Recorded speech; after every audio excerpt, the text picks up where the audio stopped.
Hello everyone, welcome to my channel Learn English with Ashwin. If you didn't see my last video, first you go and watch that video, because in that video we have seen what is the sentence and the types of the sentence as a function words. And today we are going to know about the types of the sentence but as a structure words. So देखते हैं क्या होता है sentence. A sentence is a group of words. क्या होता है sentence? एक group of words होता है that gives complete meaning, जो complete meaning देता है. और उसके अंदर क्या आता है, एक सब्जेक्ट होता है और एक प्रेडिकेट आता है. सो डेफिनेशन क्या होगी? A sentence is a group of words that gives complete meaning and it contains subject and predicate. जिसके अंदर एक सब्जेक्ट होता है और एक प्रेडिकेट होता है. आज हम देखते हैं types of the sentence. There are 3 types of the sentence. Structure wise, structure wise हमारे 3 टाइप्स के सेंटेंस होते हैं. पहला simple sentence, second is compound sentence और थर्ड वाला होता है कॉम्प्लेक्स सेंटेंस. तो सबसे पहले देखते हैं कि सिंपल सेंटेंस होता है. A simple sentence has only one independent clause. Simple sentence के अंदर सिर्फ एक ही इंडिपेंडेंट क्लॉज होता है. तो सबसे पहले ये जानते हैं कि ये क्लॉज होता क्या है. तो क्लॉज यानी combination of the subject and predicate, जिसके अंदर एक वर्ब होता है और एक सब्जेक्ट होता है, उसे कहते हैं क्लॉज. तो इंडिपेंडेंट क्लॉज यानी क्या होता है? जिसके अंदर it doesn't need to any other sentence to complete, यानी इसे दूसरे सेंटेंस की जरूरत नहीं होती है पूरा होने की. इसे कहते हैं इंडिपेंडेंट क्लॉज. एग्जांपल समझिए, I am a teacher, he is a boy, she is a girl, they are teachers, we are doctors. अब इस सेंटेंस को दूसरे सेंटेंस की जरूरत है क्या कंप्लीट होने के लिए? नहीं. तो इसे कहते हैं इंडिपेंडेंट क्लॉज.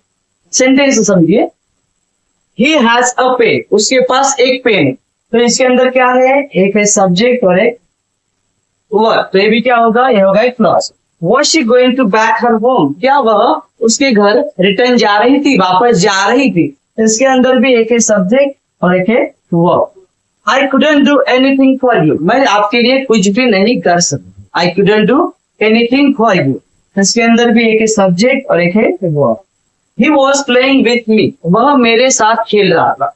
इसके अंदर भी एक है सब्जेक्ट और एक है वर्ब. ये सारे क्या है? इंडिपेंडेंट क्लॉज यानी सिंपल सेंटेंस. अब देखते हैं कि कंपाउंड सेंटेंस का. जो कंपाउंड सेंटेंस होता है वो जुड़ा होता है कोऑर्डिनेटिंग कंजंक्शन. इससे कोऑर्डिनेटिंग कंजंक्शन. 2 और मोर इंडिपेंडेंट क्लॉजेस, और इसके अंदर 2 स्वतंत्र क्लॉज होते हैं. कितने होते हैं? 2. जॉइन टुगेदर, जो साथ में जुड़े हुए होते हैं बाय अ कोऑर्डिनेटिंग कंजंक्शन. इससे जुड़े होते हैं कोऑर्डिनेटिंग कंजंक्शन. तो सबसे पहले हम ये देखते हैं कि कोऑर्डिनेटिंग कंजंक्शन होते कौन से. तो मैंने यहाँ पर लिखा है फैन वर्ड्स. क्या लिखा है?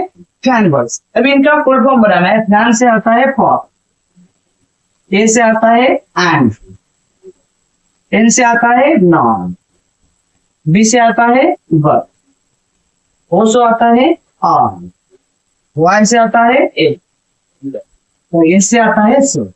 अब जितने भी यहाँ पर मैंने वर्ड्स लिखे सारे हैं कोऑर्डिनेटिंग कंजंक्शन. फॉर यानी क्योंकि, एंड यानी और, नॉर यानी नहीं, तो बट यानी क्यों, और यानी अथवा, एट यानी क्यों नहीं, या अभी तक क्यों नहीं, सो यानी इसलिए. चलिए फिर एग्जांपल्स देखते हैं. द गर्ल्स सैंग, जो लड़कियां थी उन्होंने क्या किया? सिंगिंग किया. The girls सैंग and the boys dance, और जो बॉयज थे उन्होंने क्या किया? डांस किया. यानी यहाँ पर 2 काम किए, यानी दोनों कौन से क्लॉजेस होंगे? Independent clause. अब कैसे पता चलेगा कि ये इंडिपेंडेंट क्लॉज है? क्योंकि देखो इस सेंटेंस को ये पूरा कंप्लीट दे सकता है ना. द गर्ल्स सैंग, लड़कियों ने गाना गाया, ये क्या है? पूरा सेंटेंस यानी कंप्लीट सेंटेंस है. दूसरा देखिए, द बॉयज डांस, लड़कों ने डांस किया, ये भी कंप्लीट सेंटेंस है. That is why it is a independent clause. और ये जुड़ा किससे है? एंड से. किससे जुड़ा है? एंड से. तो एंड हमारा कौन सा कंजंक्शन है? एंड है हमारा coordinating conjunction. That is why it is a compound sentence. दूसरा सेंटेंस देखिए, it was not easy to come a. It was not easy to come, यह इजी नहीं था, यानी यहाँ पर आना इजी नहीं था. Yet he came to meet me, फिर भी वह मुझसे मिलने आया. दोनों कौन सा सेंटेंस है? पहला जो सेंटेंस है ये भी इंडिपेंडेंट क्लॉज है, दूसरा सेंटेंस है ये भी इंडिपेंडेंट क्लॉज, और जुड़े किससे? एट से. यानी ये क्या हुआ? कंपाउंड. फर्स्ट देखिए, ही डिडंट हैव बुक्स, उसके पास बुक्स नहीं, सो ही कुडंट स्टडी, इसलिए वह पढ़ नहीं सकता. अब इसमें क्या बता रहा है? कोई रीजन बता रहा है. पहला सेंटेंस देखो, he didn't have books, उसके पास बुक्स नहीं थे, ये क्या हुआ? एक इंडिपेंडेंट क्लॉज. दूसरा सेंटेंस देखिए, he couldn't study, वह पढ़ाई नहीं कर सके, यानी दूसरे सेंटेंस की जरूरत है क्या कंप्लीट करने के लिए? नहीं. तो that is why it is a independent clause. और जुड़े किससे हैं? सो यानी कोऑर्डिनेटिंग कंजंक्शन, जो कोऑर्डिनेटिंग कंजंक्शन से जुड़े होते हैं जिसके अंदर दो क्लॉजेस होते हैं, दोनों independent, that is called the. चलिए अब देखते हैं कॉम्प्लेक्स सेंटेंस होता है। Complex sentence at least one independent clause, जिसके अंदर कम से कम एक इंडिपेंडेंट क्लॉज होता है, एटलीस्ट वन डिपेंडेंट क्लॉज, और एक होता है dependent clause with subordinating conjunction. और ये किससे जुड़े हुए होते हैं? ये जुड़े हुए होते हैं सबऑर्डिनेटिंग कंजंक्शन से।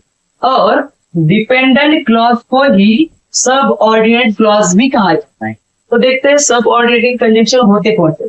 सबसे पहले WH वर्ड, यानी जितने भी WH वर्ड्स रहते हैं वो सारे किस में आते हैं? तो सारे आते हैं सबऑर्डिनेटिंग कंजंक्शन में।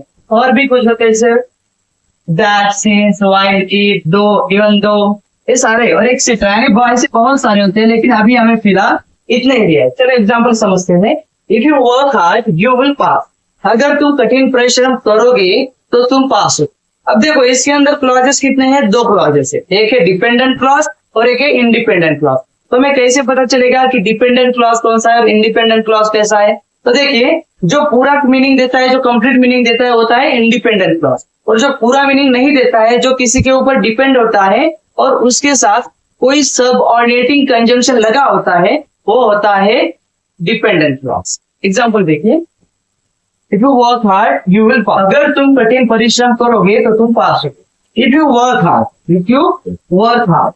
अब मैंने बोला अगर तुम कठिन परिश्रम करो, अगर तुम कठिन परिश्रम करोगे, ये पूरा कंप्लीट मीनिंग है क्या? कंप्लीट सेंस दे रहा है क्या? अगर तुम कठिन परिश्रम करोगे, तो कोई पूरा मीनिंग नहीं दे रहा। That is why it is dependent clause.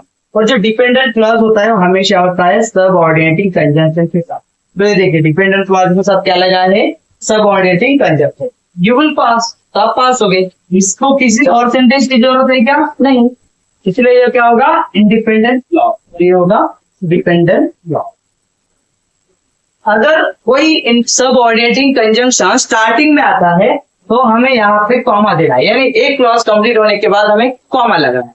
लेकिन जब कभी कभी कोई सबऑर्डिनेटिंग कंजंक्शन सेंटेंस के बीच में आता है तो हमें कॉमा देने की कोई जरूरत नहीं। एग्जाम्पल देखिए, I saw my friend at home when I reached home, मैंने मेरे दोस्त को घर पर देखा जब मैं घर पर पहुंचा। जब मैं घर पर पहुंचा, मैंने मेरे दोस्त को घर पर देखा। ये क्या है? Independent clause. क्या है?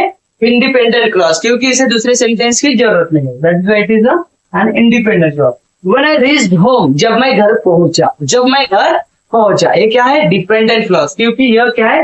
यह जो सेंटेंस है इंडिपेंडेंट क्लॉज के ऊपर डिपेंड है और इसके अंदर हमने क्या लगाया? इसके साथ हमने सबऑर्डिनेटिंग कंजंक्शन लगाया। That is why it is dependent clause. और देखो जब सेंटेंस के बीच में कोई सबऑर्डिनेटिंग कंजंक्शन आता है तो हमें कॉमा देने की जरूरत नहीं। फर्स्ट सेंटेंस देखिए, I know where you live, मुझे पता है। ये क्या है? Independent clause. ये क्या है?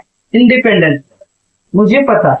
वेयर यू लिव, जहां तुम रहते हो, जहां तुम रहते हो। ये किस पे डिपेंड है? ये है आई नो के ऊपर depend. That is why it is dependent clause. और इसके अंदर जो कंजंक्शन आया है where. This is the book which I have, यह बुक है जो मेरे पास है। यह बुक है जो मेरे पास है। दिस इज द बुक, ये क्या है? पूरा कंप्लीट। विच आई हैव, जो मेरे पास है, जो मेरे पास है, ये क्या होगा? डिपेंडेंट।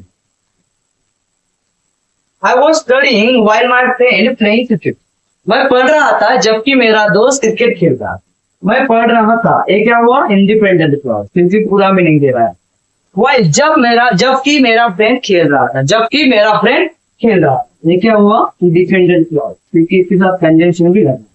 अगर आपको मेरा वीडियो अच्छा लगा हो तो लाइक कीजिए, शेयर कीजिए और सब्सक्राइब कीजिए। और अगर ऐसे ही आपको और वीडियो चाहिए तो मुझे कमेंट कीजिए। Thank you.